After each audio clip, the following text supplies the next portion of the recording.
రంగారెడ్డి జిల్లా Serilingampally project మైలర్ Devpally sector Babul Reddy Nagar anganwadi 2వ కేంద్రంలో బుధవారం పోషణ్ పక్వాడా పోషణ పక్షం కార్యక్రమం నిర్వహించారు.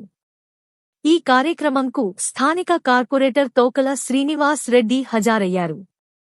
ఈ సందర్భంగా ఆయన మాట్లాడుతూ మహిళలు, గర్భిణీలు, కిశోర బాలికల్లో ఉన్న రక్తహీనత శాతాన్ని తగ్గించేందుకు అంగన్వాడీ టీచర్లు, కార్యకర్తలు కృషి చేయాలని సూచించారు. బాబుల్ రెడ్డి నగర్ మాజీ కౌన్సిలర్ ఎస్ వెంకటేష్, మాజీ వార్డు మెంబర్ సోమ శ్రీనివాస్ గుప్తా ఈ సందర్భంగా వారు మాట్లాడుతూ పోషక విలువలతో కూడిన ఆహారాన్ని అందించాలని, పిల్లల్లో వయస్సుకు తగ్గ బరువు ఎత్తు సమస్యలను అధిగమించేలా కృషి చేయాలని వారు సూచించారు. సిడిపిఓ జి కవిత సూపర్వైజర్ పద్మజ మాట్లాడుతూ గర్భిణులు, బాలింతలు, చిన్నారుల్లో పౌష్టికాహార లోపం అధిగమించి సంపూర్ణ ఆరోగ్యవంతులుగా తీర్చిదిద్దడమే లక్ష్యంగా అంగన్వాడీ కేంద్రాల్లో పోషణ్ పక్వాడా పోషణ పక్షం నిర్వహిస్తున్నారన్నారు. లబ్ధిదారులు, తల్లులకు పోషణ విలువలు, అదనపు ఆహార విశిష్టత, తల్లిపాల ఆవశ్యకత, రక్తహీనత తదితర అంశాలపై అవగాహన కల్పించమన్నారు.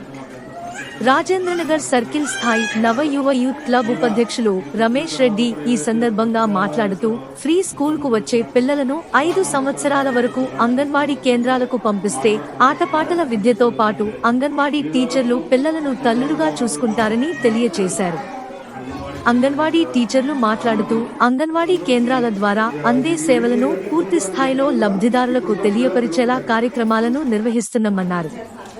చిన్నారులు, కిశోర బాలికలు, బాలింతలను పోషకాహార లోపం నుంచి విముక్తులను చేయడం, ఆరోగ్యవంతులను చేయడానికి పోషణ్ పక్వాడా దోహదపడనుందన్నారు. అదేవిధంగా అతిథులకు ఘనంగా శాలువతో వారికి సత్కరించారు. ఈ కార్యక్రమంలో గౌరీ రూప, ఇందిరా, శ్రీనివాస్, అనిత, అంగన్వాడీ టీచర్లు అనిత, కనకవ్వ, మాధవి, రత్నకుమారి, సుజాత, స్వప్న, భానుప్రియ, లక్ష్మి, సంగీత తదితరులు పాల్గొన్నారు.